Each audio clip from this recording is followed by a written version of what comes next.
Have you heard of the Gospel Stream app? Well, neither had I, but turns out there's an app that allows you to access every uplifting video or live broadcast, general conference, inspirational messages, and even your local church meetings where available. It's like the app I've always wanted and never knew existed. Gospel Stream is the official video streaming app of The Church of Jesus Christ of Latter-day Saints and is available now for free in the Apple App Store, Google Play, Roku, or Amazon.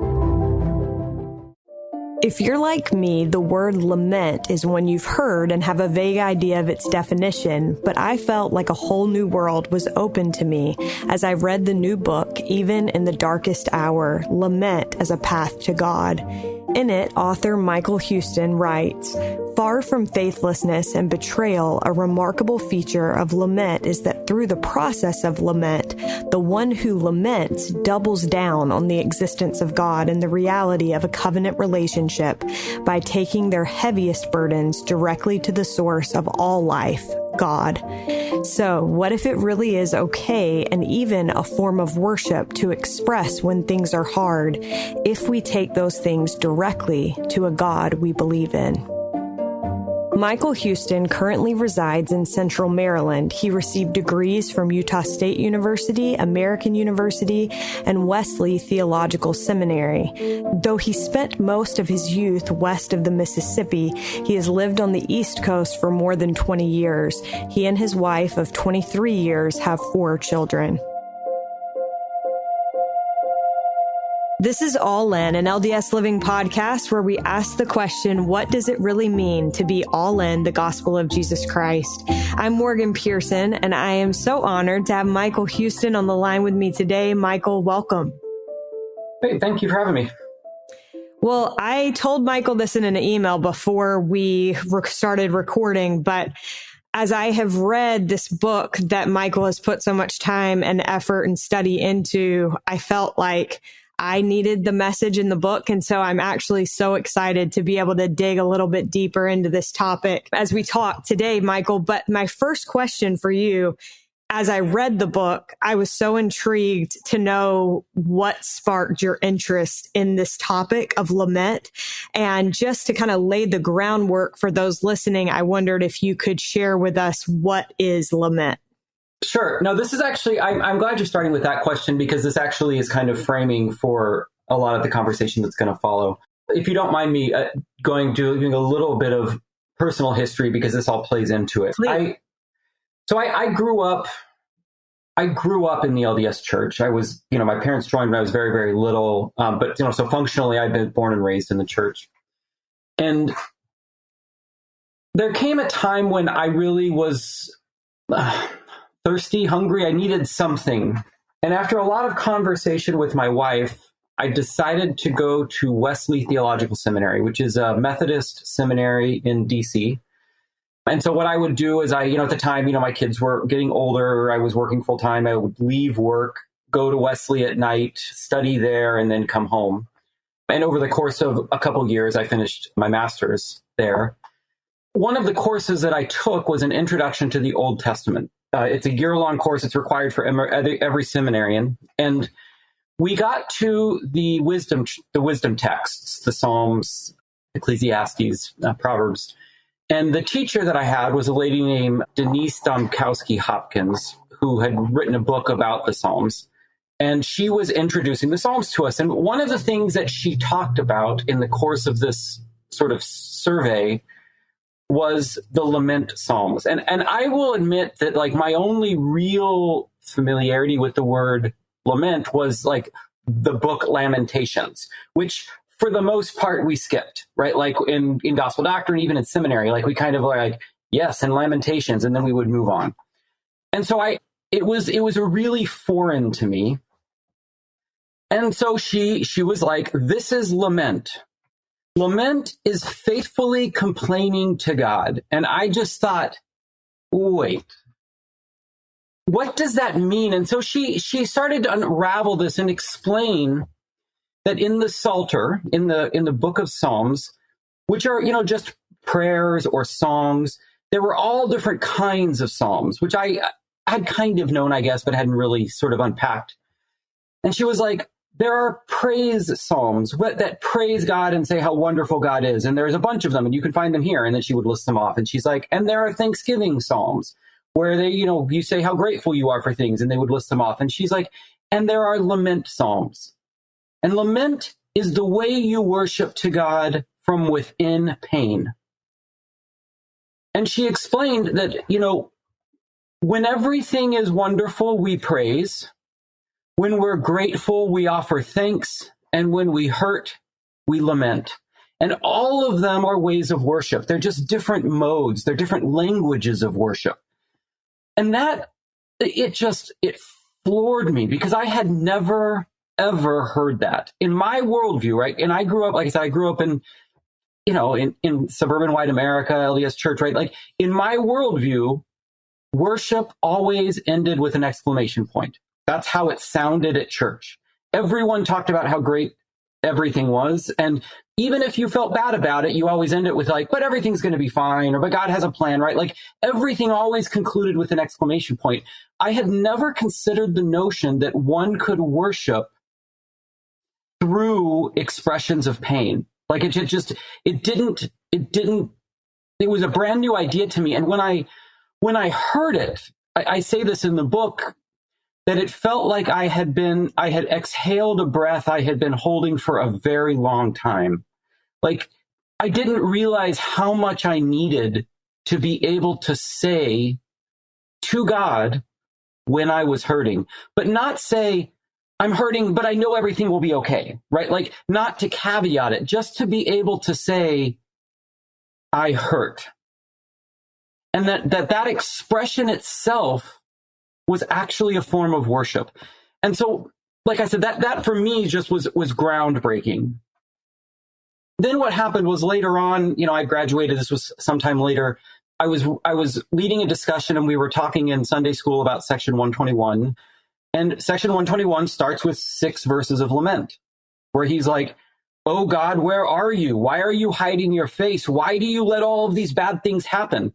And I remember being struck by that because I was like, oh, I knew it was there. But like whenever I had studied 121, we had always, again, sort of like hurried through those verses and skipped to verse 7, where God starts talking about all the things that God's going to do. And so what I did instead was I focused on verses 1 through 6. And we talked about how powerful it was that Joseph Smith lamented. And then I pulled in some of the lament psalms and read those. And we pulled in actually Jesus laments from the cross. He uses laments as he's dying. And we talked about like the power of lament. And it was really interesting because you could see, or at least it felt like to me, like in the class, people were like, oh, that's really interesting. And so it was in that moment that I thought, it's not just me. Like this is a tool people need.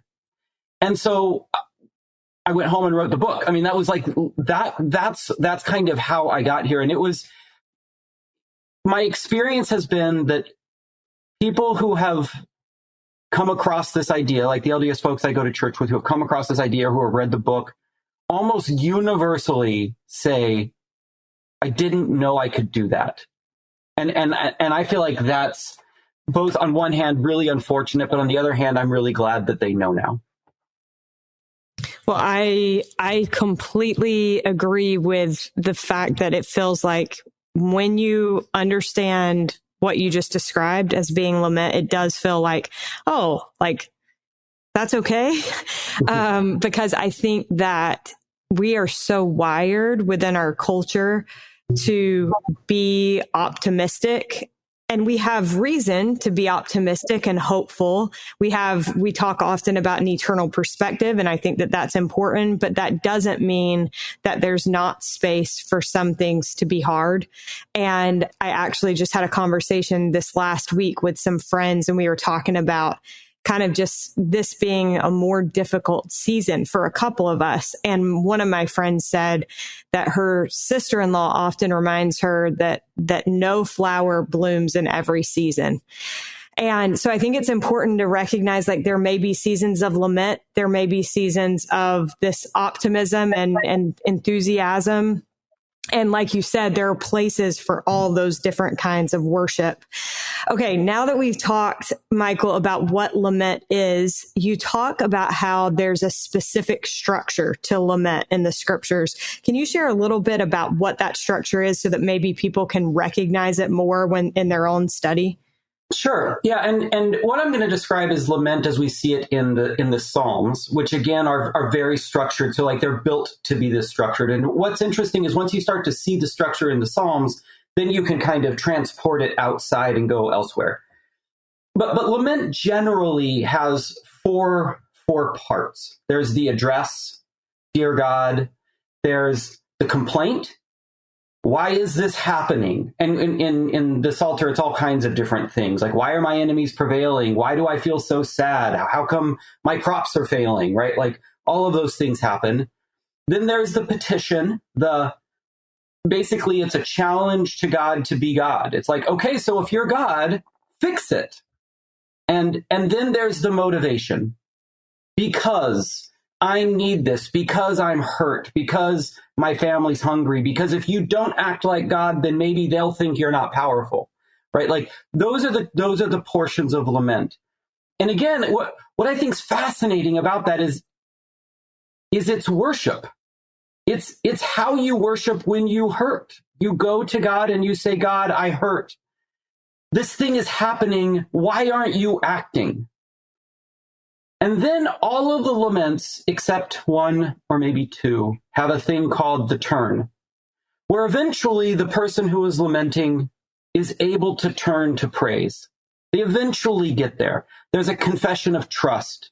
But I know, right, in the Book of Mormon and 2 Nephi 4, nevertheless, I know in whom I have trusted, right? And then there's this vow of praise. Almost all laments eventually end with praise or thanksgiving.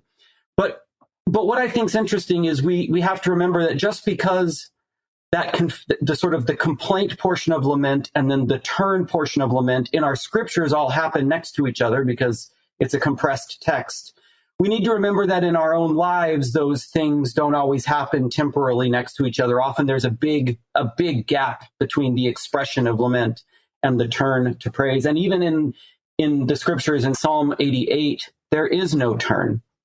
It's just lament, and it ends in lament. It's actually, it's heartbreaking when you read it because it means that even that has a place in worship, that we don't always have to get to the turn. Sometimes just the expression of pain is enough, if that's all that we can muster.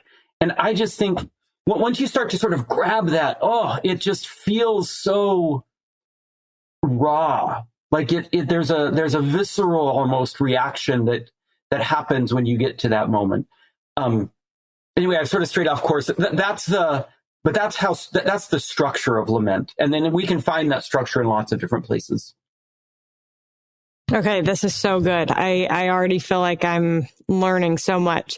So just to clarify, and you talk about this a bit in the book, that some might be a little bit confused about the difference between murmuring, which we read about in the Book of Mormon, or just simply complaining, and lament. So can you explain a little bit about what the difference is between these things?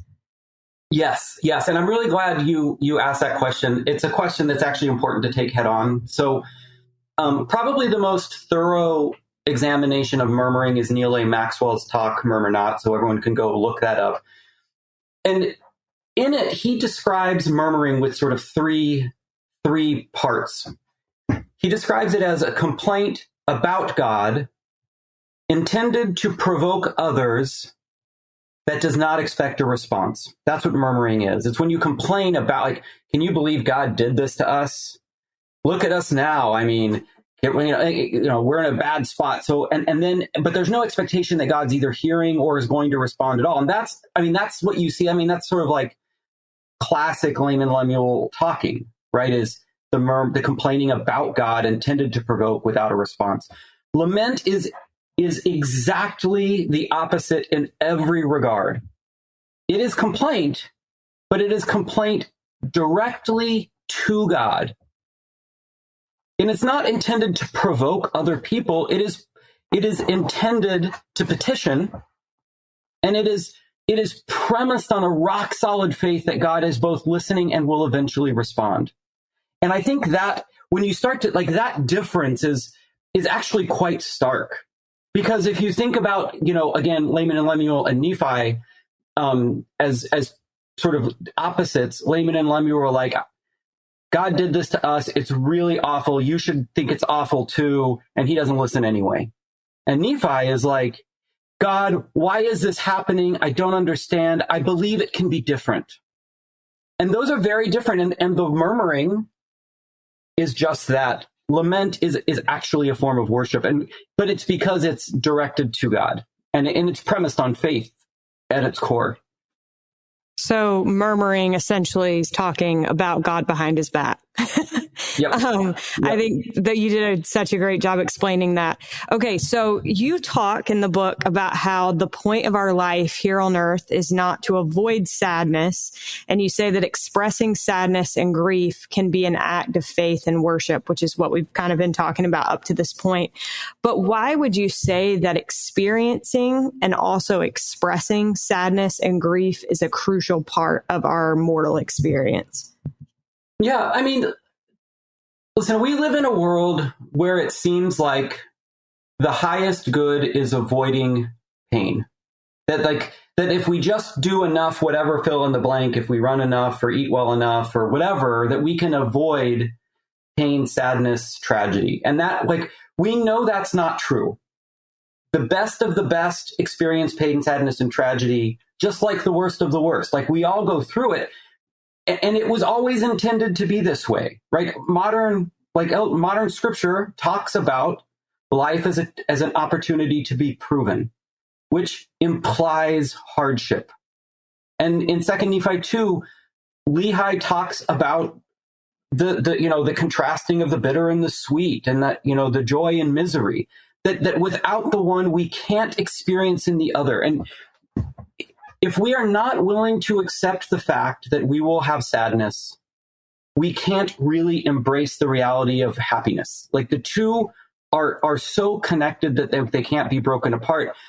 And so rather than and I'm not saying that we should go around and try to make ourselves miserable so that we understand what it's like to be happy, but rather than trying to live our life as if experiencing sadness, grief, and tragedy is somehow a condemnation of our failure to live faithfully, which is, I think, sometimes what we do, we should live our life recognizing that we're all just going to have sadness and pain and tragedy, and that's part of this existence, but that it's okay, partly because it helps us understand what joy and peace and happiness looks like, but also that God has given us a language of worship for those moments. That God doesn't expect us to just it's not like pain and sadness and tragedy are something that we must figure out how to get out of in order to worship. We don't have to avoid it. Michael Card said, lament is not the path to worship. Lament is the path of worship. Lament is a mode of worship. And so once we can accept once we can accept, I think we can kind of actually do this backwards. Once you accept that there is a language for worship from within pain, suddenly feeling pain isn't bad. It just is. And we can worship there too. And so I think that's really a kind of different worldview than the sort of positivity mindset worldview that we've kind of grown to experience in Western North American culture. I mean, that's just the way we tend to view the world. Absolutely. And I love that you brought up 2 Nephi chapter 2, because one of my favorite parts in the beginning of the book, you talk about the line in the Book of Mormon, men are that they might have joy. And you write that for Lehi, this was not theoretical how do you even say that word? Theologizing? Yes, thank you.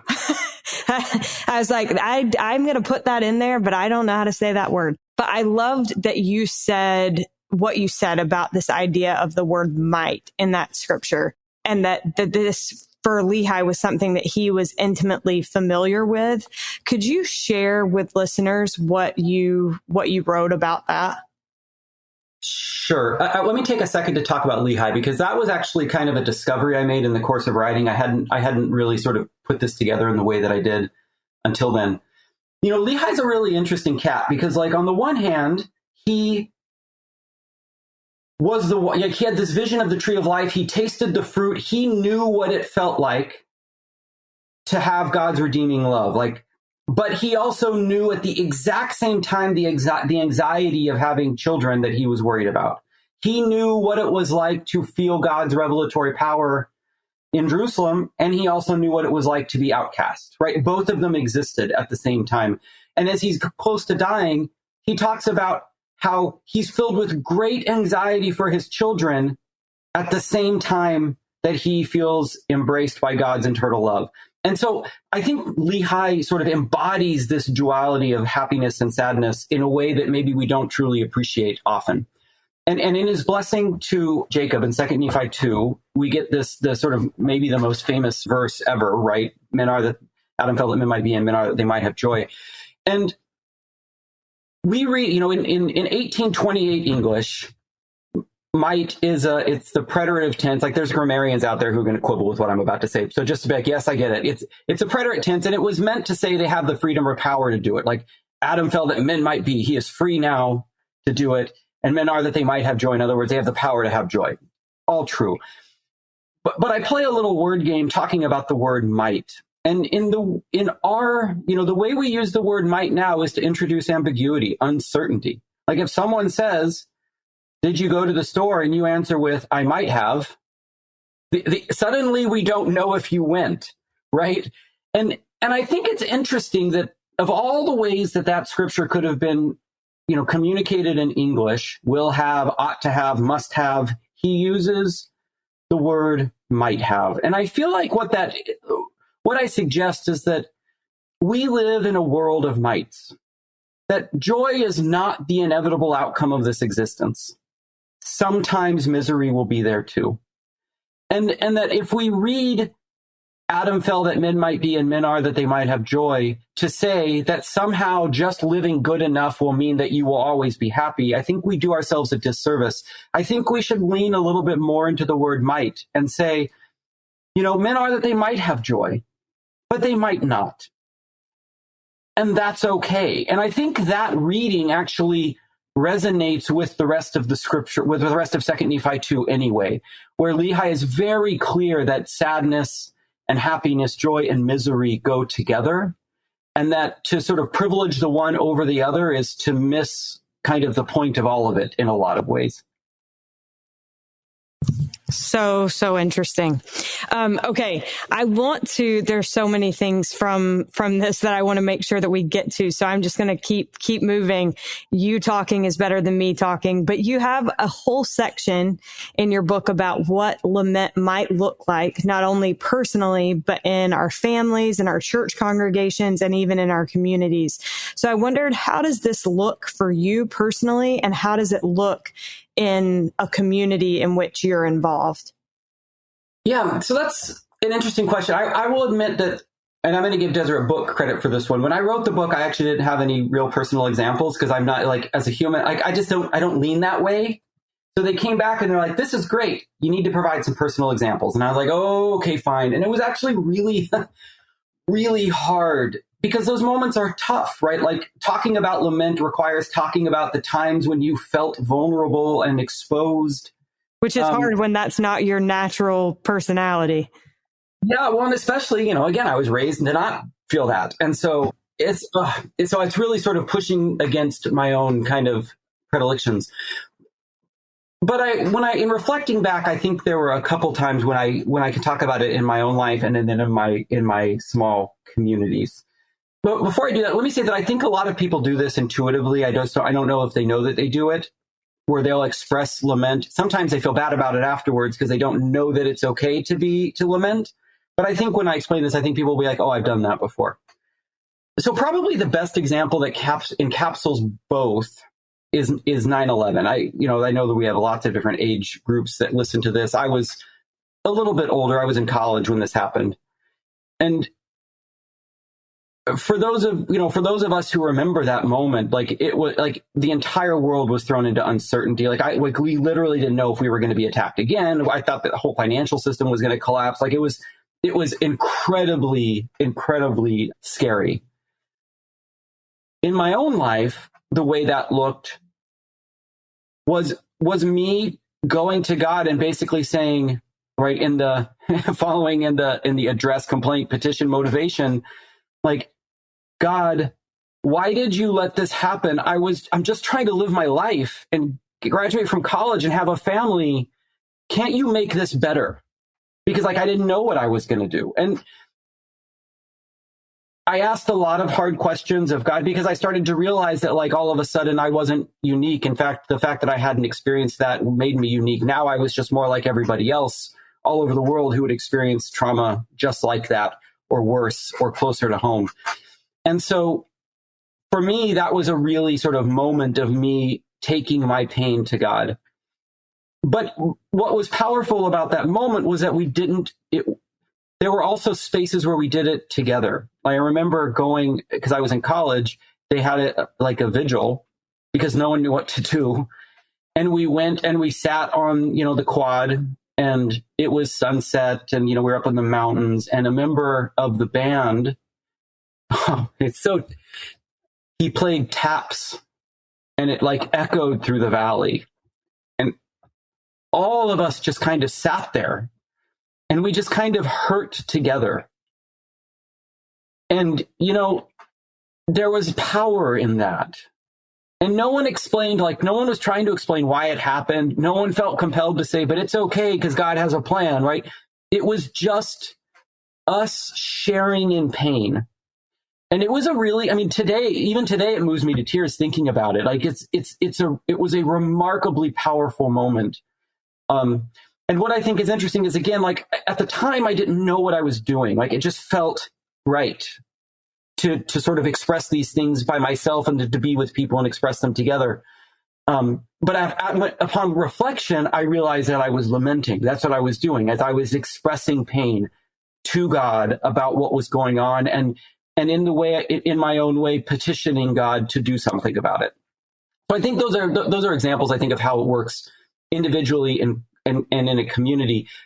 But I want to be clear that like how that works in individuals' lives and in different communities can really vary, because like trauma looks different for different people, and tragedy, we all experience things differently. And so there isn't really any one way or one thing about, to lament or about which we should lament. It really is like what hurts us or our communities.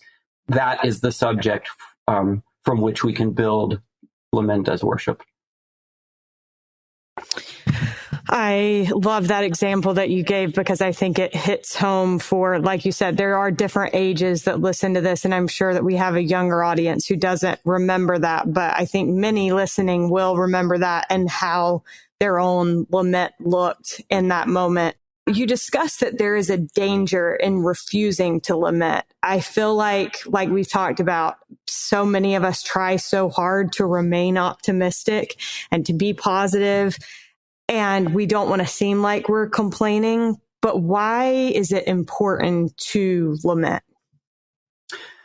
Yeah, so I think the most grounding way to talk about this is to talk about it in a more intimate relationship that maybe we're familiar with here. So with my wife, there are times when I need to go to her and say to her, "You're wonderful. Like, you're the best thing ever. You're the bee's knees. I can't imagine life without you." And there are times when I can go to her and say, "I am so thankful for all the things you do for me." And there are times when I need to be able to go to her and say, "This thing, it hurts." And I think in the context of our earthly relationships, like, that feels right. Because if we are never able to say to our spouse or our significant other, our partner, our kids, whatever, if we're not able to say, "I hurt," then what's happening is the relationship is never really open. You're always holding something back. You're keeping something behind a wall. And if we want to have the kind of authentic covenant relationship that is required, right? Jesus says, like, this is life eternal. Salvation is to know God. If we want to know God, we have to be able to have all of us out there, not just like the pretty parts and not the parts that sound good, like all of us. And we have to be able to believe, to trust, to have faith, whatever the right verb is, that God accepts that. And I think if we refuse to lament, we are both holding something back and lacking an element of faith. I don't know if that's too hard to say. Maybe that feels too pointed. But if we don't have the trust in God that we can say how we feel, like, how can we expect to build the type of relationship that can carry us through the eternities? And so I think if we refuse to lament, we are stopping our own relationship building with God. We are hindering our own spiritual progress. Lament isn't just a nice to. It's not just like an accoutrement of faith that we can put on if we need it. Lament is part of what covenant living looks like. Just like faith and just like praise and thanksgiving are. It is part of the package. And I can't imagine that we would ever say, well, I just don't praise God. Like, that's just not in my thing, right? Because it feels nonsensical to say that. It is just as nonsensical to say, but I don't lament. Like, that's just not my thing. Because it's part of the deal. It's part of what it means to have a relationship with God. I think as you were talking, I was thinking, what are the deepest and most rewarding relationships in my life? And they're those with whom I have shared not just the happy moments, but sad moments as well.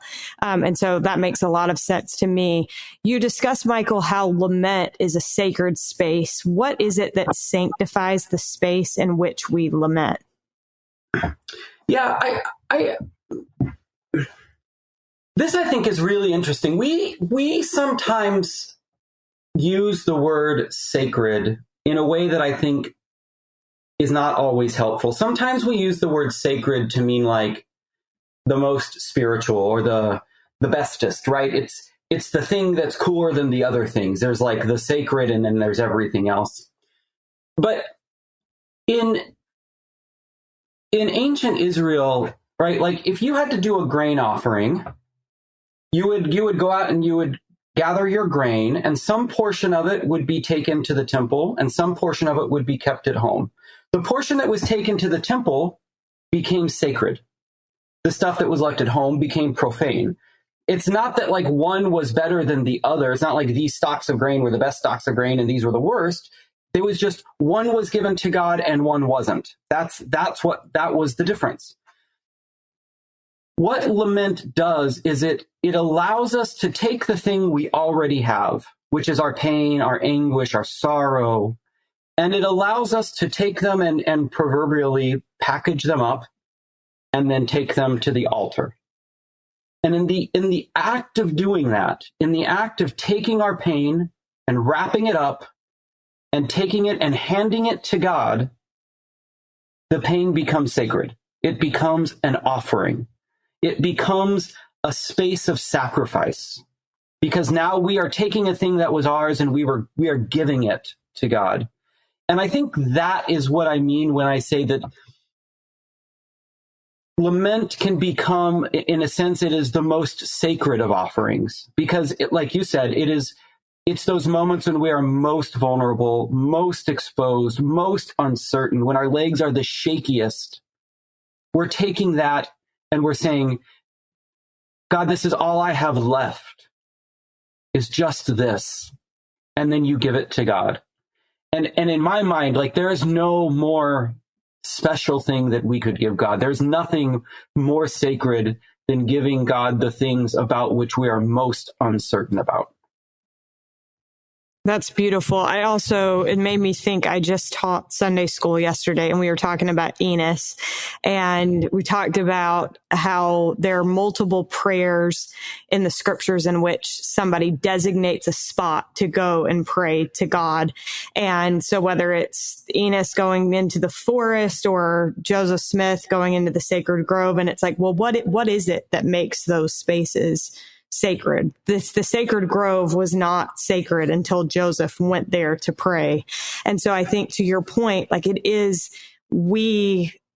up to us to designate these things as for God and to make them holy simply by our desire to seek him in that space.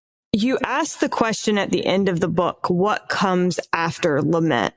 What have you found comes after this? Yeah, I sort of joke in the book that, like, the whole point is that we don't know what comes after lament, because what comes after lament is newness. And there's an anticipation of deliverance, and then there's newness. But we don't know what the newness is going to be. And in fact, we probably can't even predict. I use, one example that I use is the Israelites leaving Egypt, right? They didn't know where they were going. They just knew it was going to be something different. And where they ended up was a place they could not really have imagined, not really, because of the world in which they came in. They were slaves, and to imagine coming to a place where there were already trees planted and places for them to live, like that's a really dramatic form of deliverance that they probably couldn't have imagined. I think another, maybe the most stark example is the resurrection, where when Jesus died, the newness that resulted from his resurrection was not like a reinsertion into his old life. He didn't just go back to being a Nazarene who, someone from Nazareth who was 33 years old that was cruising around, right? He became something more. There was a newness, a new way of living. And I think that's where lament leads, is into a new way of being. For me, probably the most stark example comes with, honestly, my own faith. I went through a time when, and I talked about this sort of very briefly at the beginning, where for me, I needed something that I didn't have access to. And, sort of like I describe all of the walls of my faith kind of started to crumble. And the material was out there, and it was still fine material, but I figured out that I was built the wrong way. And I had to go back and rebuild my house. And the house I built is not the house I would have imagined in the beginning, but it's the right one now. And it's a newness that I didn't anticipate. Like it looks very different than I could have imagined. And I think that's the thing about lament, is in the moment of lament, we express through pain, and what comes after is a newness that we don't know what it will look like, but we have been promised that there is a newness.